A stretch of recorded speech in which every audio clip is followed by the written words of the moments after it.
Now, when you hear Wayne Perry's name, the first thing that pop up in your head is the image of a savage with this death stare. So when you see this photo, you'll believe everything you heard about him laying in his victim yards, taking weekly payments from guys to keep him off their ass. When you hear the media give him a label like the Michael Jordan of the murder game, this is exactly what someone would look like, but he didn't look anything like this when he was out and active on the streets. He looked like the average Joe, and you might be wondering, where am I going with this? Before this video ends, you'll see. Now, DC in the late 80s, early 90s was off the hook. DC was a place full of savages. There was also a lot of money to be made out there, but also there was no going out there setting up shop, especially out of towners. You really had to check in with somebody, and sometimes that still wasn't good enough. Alpo went through all the requirements and still almost was put in a body bag. That's how serious it was. But Alpo would be back and forth from DC to New York. As he was doing this, he would bring some DC cats to New York, whether they was making plays, doing business, or taking them out there to see fireworks, or the type of stuff they like to get into.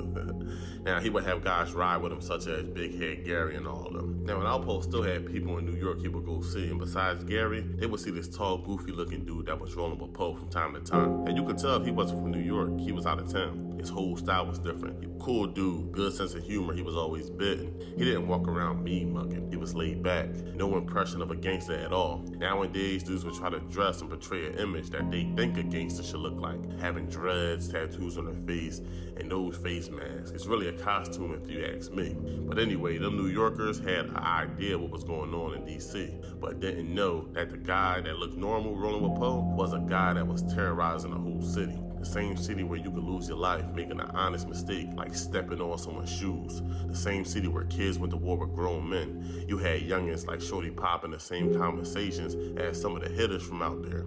A city where you could turn a shoe salesman into a hitter. Yes, that actually happened. Wayne Perry recruited a man that worked at a shoe store that wanted to get down and make some real money. He would work his 9 to 5 by day and was a shooter by night until he became a full-time hitter. Now, they said Wayne was a very cool dude.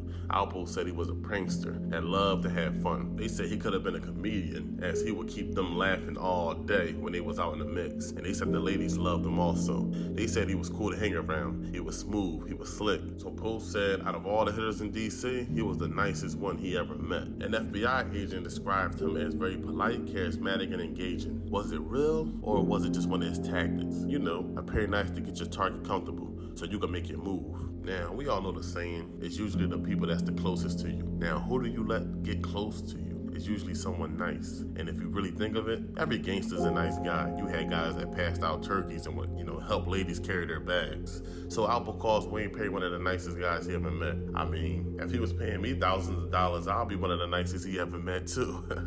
But not too nice though.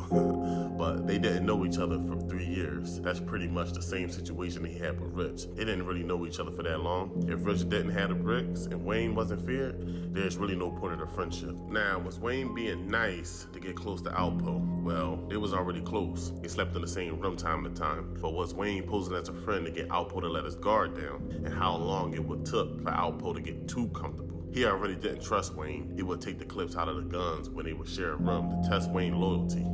But you would think Wayne would be sharper than that. Come on now. He didn't just get into the game. He made a name for himself before Poe was in the picture. He wasn't going to be stupid and play himself.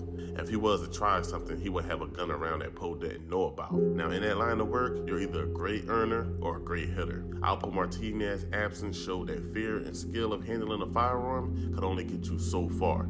For example, before there were Poe and Wayne was sitting in a county jail without any access to bail money. One of the main reasons is that no one wanted him back on the street because he was feared. They all feared him. His own crew kept him behind bars, so in those situations, fear could only hurt you. Now, when Alpo got arrested, Wayne Perry was still on the street for a short amount of time. Without Poe, Wayne was scrambling for money trying to survive. That shows you that Alpo didn't give him enough to take care of himself. He gave Wayne just enough to keep coming back for more. That caused Wayne to get impatient and resorted back to his old ways, setting up guys and doing stick-ups. He became very impatient and was arrested for selling drugs to the feds. Wayne Perry couldn't survive using fear and skill. You cut the head off and the body will follow. Alpo was the head of the body. The brains of Alpo kept Wayne out of jail. Alpo's ability to sense unusual things and move accordingly kept things together. But enough about them, man. Y'all be safe and don't forget to like the video, hit the comments, and subscribe for more content. I'm out.